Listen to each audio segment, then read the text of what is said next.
Oke, selamat datang untuk yang baru bergabung dan yang sudah lama bergabung. Untuk kali ini kita akan membahas lagi indikator untuk MetaTrader, di mana jika di video sebelumnya kita menggunakan indikator dengan garis SMA, yang konsepnya itu sudah pernah kita bahas di video sebelumnya. Nah, untuk kali ini kita menggunakan osilator RSI, di mana konsepnya dari osilator RSI itu sudah pernah kita bahas juga di video sebelumnya, yaitu tentang cara menggunakan osilator RSI, di mana di situ kita menggunakan tambahan yaitu garis MA10 sebagai konfirmasi untuk entry-nya. Nah, untuk cara penggunaan RSI-nya lebih detail itu ada di video sebelumnya. Nah, jadi yang di sini dalam versi bentuk indikator untuk MetaTrader 4. Nah, untuk RSI, jika teman-teman masih belum paham, cek di video sebelumnya tentang cara menggunakan osilator RSI. Jadi, osilator RSI di sini saya jelaskan sedikit aja ya secara sederhananya. Jadi, untuk osilator RSI itu akan menentukan overbought dan oversold. Itu secara paling dasarnya untuk osilator RSI. Jadi ketika market lagi trend uptrend maupun downtrend, harga lagi naik ataupun lagi turun. Contohnya di sini harga lagi turun, kita lihat contoh harga. Nah, di sini kita lihat harga turun, yaitu adalah downtrend. Nah, ketika harga lagi turun ataupun lagi naik, maka osilator RSI pada suatu titik akan memberikan tanda bahwa di situ terjadi level overbought dan oversold. Contoh di sini adalah level oversold ketika berada di level 30. Begitu juga sebaliknya. Ketika marketnya lagi uptrend, nah ini contohnya ketika market lagi uptrend, maka pada satu titik osilator RSI akan memberikan tanda bahwa pada titik tertentu akan menunjukkan level atau titik overbought.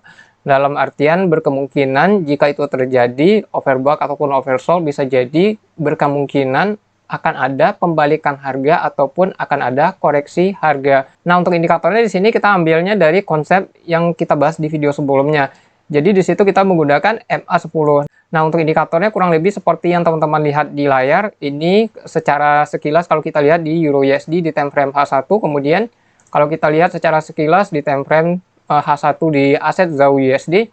Nah, untuk RSI yang sekarang, kalau dilihat secara sekilas, terlihat sedikit lebih baik ketimbang dengan indikator moving average di video sebelumnya ya. Nah, dimana di sini kalau teman-teman lihat secara sekilas di USD di time frame H1, nah kurang lebihnya akan seperti ini ya.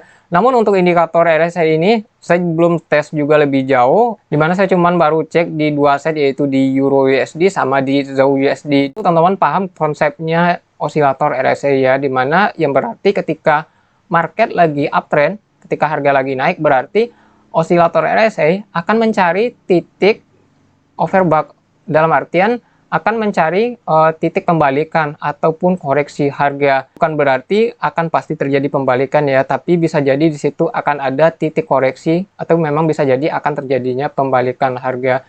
Nah, namun untuk indikatornya di sini tidak hanya satu osilator RSI, sehingga indikator lebih cenderung bisa sedikit mengikuti arah dari tren. Jadi contohnya teman mungkin bisa lihat di sini tidak ada tanda, di sini juga tidak ada tanda. Di sini kan kalau kita lihat dari RSI bisa jadi di situ bisa jadi terdapat titik atau level overbought ataupun oversold.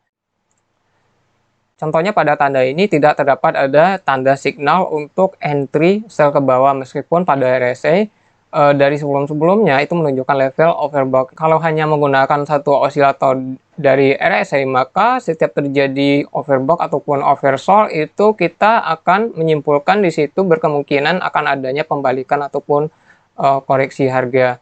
Sehingga di video sebelumnya itu kemarin kita tambahkan garis MA10. Jadi setelah terjadinya overbought ataupun oversold itu kita tunggu lagi dari MA10-nya. Nah, itu sedikit lebih bisa mengatasi masalah tadi. Dimana misalnya ketika lagi ada tren seperti ini contohnya, harga overbought tapi masih terus berlanjut, harga cuma turun satu candlestick, hanya koreksi ringan, koreksi sedikit, kemudian tren masih terus berlanjut. Nah, masalah seperti itu dapat teratasi dengan menambahkan indikator MA10 kemarin ya kan. Ya, jadi itu aja sedikit penjelasannya. Untuk indikatornya dapat teman-teman download di deskripsi video. Nanti setelah di-download tinggal diekstrak seperti ini. Tinggal pilih ekstrak here, kemudian teman-teman buka foldernya. Kemudian tinggal dikopikan folder MQL4 sama template ya kan, lalu di copy. Kemudian buka MetaTrader yang biasa digunakan, pilih file, lalu pilih Open Data Folder. Nanti pada bagian sini ketika Open Data Folder baru terbuka, langsung klik kanan dan paste. Langsung klik kanan, kemudian langsung paste. Nah, jika sudah, kembali ke MetaTrader, nanti pada bagian template pilih R2 RSE. Nah, jika sudah, nanti teman-teman bisa cek langsung sendiri. Dan untuk yang ini memang sengaja dibatas, karena saya sendiri masih belum cek terlalu jauh, jadi dikhawatirkan nanti ke depannya itu kurang bagus atau kurang baik, sehingga nanti itu bisa musnah dengan sendirinya kalau misalnya memang kurang bagus. Ya, jadi itu aja untuk kali ini, secukupkan sampai di sini dulu, sampai jumpa di video berikutnya.